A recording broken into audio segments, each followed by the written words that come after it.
Meetings are a bit like a thermometer. They help you evaluate how healthy your organization is, how well your organization is adopting new technology, and how easily you can scale and delegate work. Just to mention a few examples. For instance, having too many check-in meetings can be a symptom of a few things, such as a lack of trust between the manager and the team, a lack of processes in place to guide the team and ensure they know what the expectations are, or even a lack of digitalization.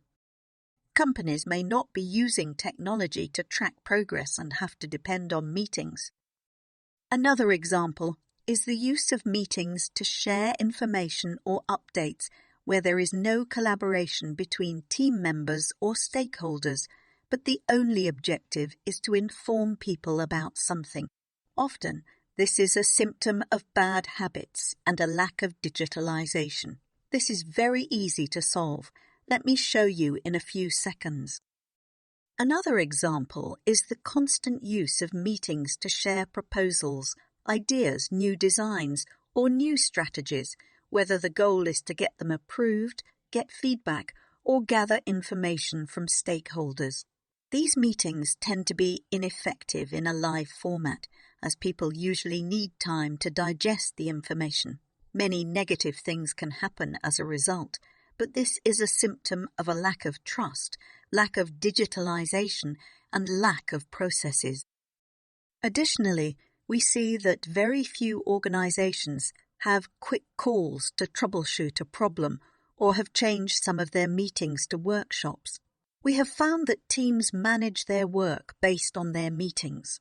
So if they have something important to solve, they often don't just call the team and add a quick meeting to their calendar because there is no time available. Everyone is usually fully booked. This leads to the inability to adapt to what is important right now and puts things on hold, leading to more and more delays. As you can see here, these are the meetings that we should be having more of as they bring instant progress. But instead, we are spending a lot of time checking in and sharing information when that should be done asynchronously. Take your time to check this graphic and pause this video. In blue, you see the average recommended meeting, and in grey, the amount that should be done asynchronously. Additionally, you see a black dot that indicates the amount of live meetings that are happening in the average organization today, indicating where organizations are wasting too much time and can improve. If you have one or more progress check-in meetings for each of your projects, you probably can improve that.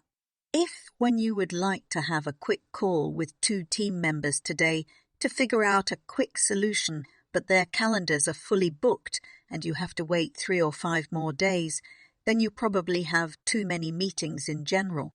As a result, your ability to scale is low and you are moving slower because there are too many blockers and things on hold. But also, your team is normalizing the act of waiting and is becoming part of your culture.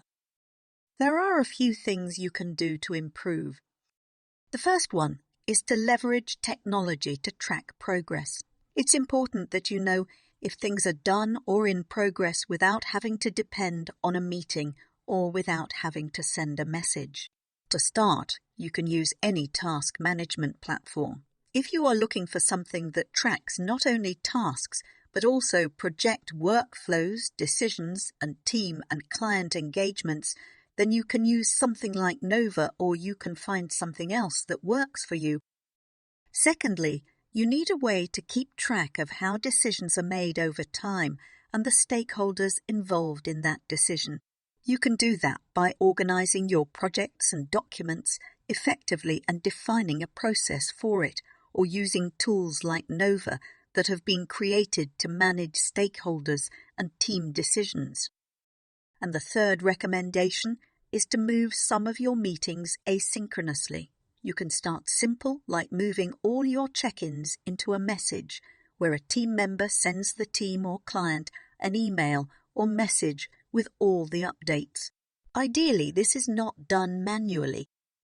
You can also move your informative meetings asynchronously by using a tool like Loom or any other video recording tool. You can also keep track of who has watched it and make it more interactive by using Nova. Like you can share your screen here and ask questions and let people leave comments. Also, you can move a lot of your meetings asynchronously with tools like Nova.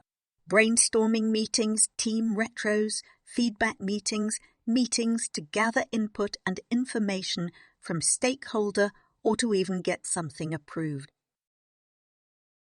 Additionally, if the things above have been mastered already, you can leverage technology like Nova to guide your team and create a digital brain of your organization that can help the team and make things easier for the manager to lead and delegate work by implementing your processes in it. Basically, the team goes to a project or a client as an example, and they can see the process they need to follow, and if they have questions, they can also find tips and recommendations about what's the best way to think about it or what is expected from them.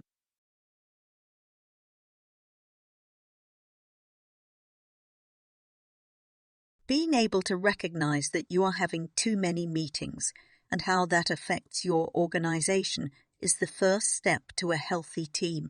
The second and most important step is to make the decision as an organization as a whole, or as a department, or even individually to at least change one thing this month. It doesn't have to be big. It just has to be a step forward. This topic is quite complex, so we will write additional details in one of our blog posts, but I hope this video gets you thinking about this.